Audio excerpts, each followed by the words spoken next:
নমস্কার, আমি doctor Supriyo Pal, oral and maxillofacial surgeon, specialist in oral onco and reconstructive surgery. April মাস এটা হলো আমাদের ওরাল ক্যান্সার অ্যাওয়ারনেস মান্থ হিসাবে মনে করা হয়।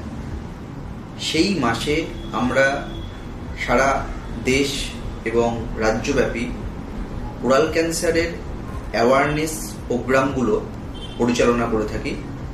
এখানে ওরাল ক্যান্সার সম্পর্কে যে জিনিসগুলো মানুষের জানা নেই, সেই জিনিসগুলো আমরা এখানে সংক্ষিপ্তভাবে জানাতে চাই।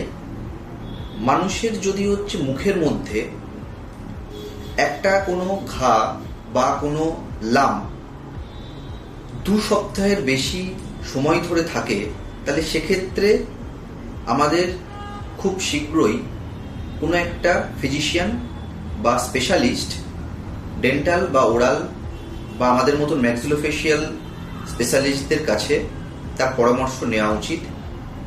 ছোট অবস্থায় কোনো রকম ঘা বা কোনো রকম লাম যদি ক্যান্সার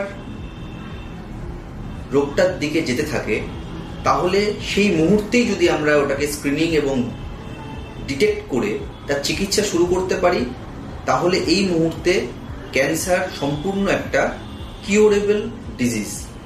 কিন্তু এটিই যদি অনেক মাস ধরে অনেক বড় হয়ে যায়, তাহলে সেক্ষেত্রে আমাদেরকে এই যে কিউরেটিভ যে ট্রিটমেন্ট প্ল্যান, সেটাতে খুব একটা উপকার পাওয়া যায় না।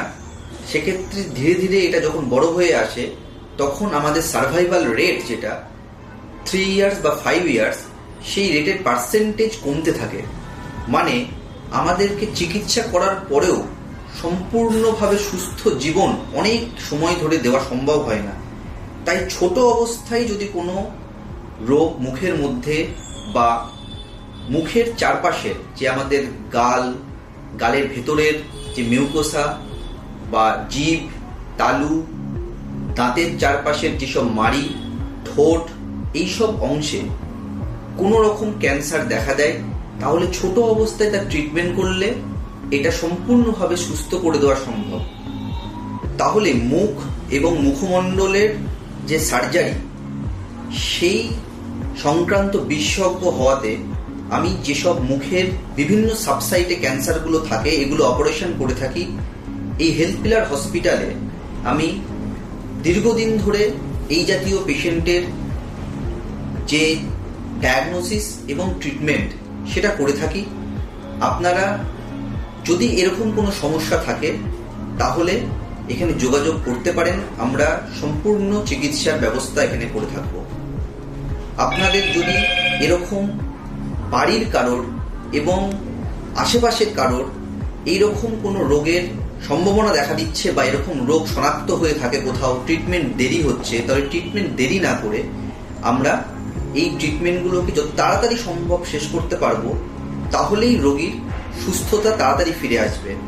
ওরাল ক্যান্সারের ক্ষেত্রে মাথায় রাখতে হবে যে রেডিয়েশন বা কেমো, এই জাতীয় ট্রিটমেন্টগুলো পরবর্তী যে পর্যায় সার্জারির, সেক্ষেত্রে বেশি অ্যাপ্লিকেবল। সার্জারি হলো ওরাল ক্যান্সারের প্রথম স্টেপ। যদি সার্জারি করে জায়গাটাকে আমরা আবার নতুন করে রিকনস্ট্রাকশন করে ঠিক করে দিতে পারি, তার পরবর্তী তার যে হিস্টোপ্যাথোলজি বা বায়োপসি, তার উপর ডিপেন্ড করে রেডিয়েশন লাগবে বা কেমো লাগবে, সেই ডিসিশনগুলো নিয়ে তাড়াতাড়ি চিকিৎসাটা সম্পূর্ণ শেষ করতে পারি, তাহলে রোগী তাড়াতাড়ি সুস্থ হয়ে উঠবে। ধন্যবাদ।